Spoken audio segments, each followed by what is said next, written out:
ഒരിക്കലും റസൂലുള്ളാഹി സ്വല്ലല്ലാഹു അലൈഹി വസല്ലമ ശക്തമായ ഒരു ആമുഖത്തോടുകൂടി ഓർമ്മപ്പെടുത്തി. പ്രവാചകൻ പറഞ്ഞു, സലാസുൻ ഉഖ്സിമു അലൈഹിന്ന വ ഉഹദ്ദിസുകും ഹദീസൻ ഫഹ്ഫളൂ. 3 കാര്യങ്ങൾ ഞാനിതാ ആണയിട്ട് പറയുന്നു, സത്യം ചെയ്തു പറയുന്നു. ഇതാ ഞാൻ ഇനി പറയാൻ പോകുന്ന ഹദീസിനെ നിങ്ങൾ ഫഹ്ഫളൂ, നിങ്ങൾ ഹിഫ്ളാക്കണം എന്ന് നബി സല്ലല്ലാഹു അലൈഹി വസല്ലമ പറഞ്ഞു. എന്നിട്ട് അല്ലാഹുവിന്റെ പ്രവാചകൻ പറഞ്ഞത്, മാ നഖസ മാലു അബ്ദിൻ മിൻ സദഖഹ്. ഒരു സദഖ കൊണ്ടും ഒരു സകാത്ത് കൊണ്ടും ഒരാളുടെയും പണത്തിൽ കുറവ് വരുന്നില്ല. അല്ലാഹുവിന്റെ റസൂല് ആണയിട്ട് പറഞ്ഞ കാര്യമാണ്.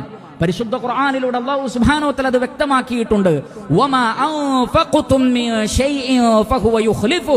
നിങ്ങൾ എന്തൊന്ന് അല്ലാഹുവിന്റെ മാർഗത്തിൽ ചെലവഴിച്ചാലും അല്ലാഹു സുബ്ഹാനഹു വ തആല അതവിടെ പകരം വെക്കുന്നതാണ്. അതുകൊണ്ട് സകാത്ത് നൽകുന്നതിലൂടെ, സദഖ നൽകുന്നതിലൂടെ ധനത്തിൽ കുറവ് വരില്ല പ്രിയപ്പെട്ടവരെ, വർധനവ് മാത്രമാണ് ഉണ്ടാവുക എന്ന് നമ്മൾ മനസ്സിലാക്കണം. അതുകൊണ്ട് ഹൃദയ പരിശുദ്ധിയോടുകൂടി, ഏറെ ഇഷ്ടത്തോടുകൂടി ഈ സകാത്ത് നൽകാൻ നമ്മൾ തയ്യാറാവണം. റസൂലുള്ളാഹി സ്വല്ലല്ലാഹു അലൈഹി വസല്ലം പറഞ്ഞത്, സലാസുൻ മൻ ഫഅലഹുന്ന ഫഖദ് തഅമ തഅമൽ ഈമാൻ. 3 കാര്യങ്ങൾ അതാരെങ്കിലും ചെയ്താൽ ഈമാനിന്റെ മധുരം ആസ്വദിക്കാൻ അവർക്ക് സാധിക്കുന്നതാണ്. ഈമാനിനൊരു മധുരമുണ്ട്, ഈമാനിനൊരു മാധുര്യമുണ്ട്, അതിനൊരു ഹലാവത്തുണ്ട്, അതിനൊരു ആസ്വാദനമുണ്ട്. ആ ആസ്വാദനം ലഭിക്കുന്ന 3 കാര്യങ്ങളിൽ നബി സല്ലല്ലാഹു അലൈഹി വസല്ലമ പറഞ്ഞത്, വഅഅതാ സകാത മാലിഹി ത്വയ്യിബതൻ ബിഹാ നഫ്സുഹു.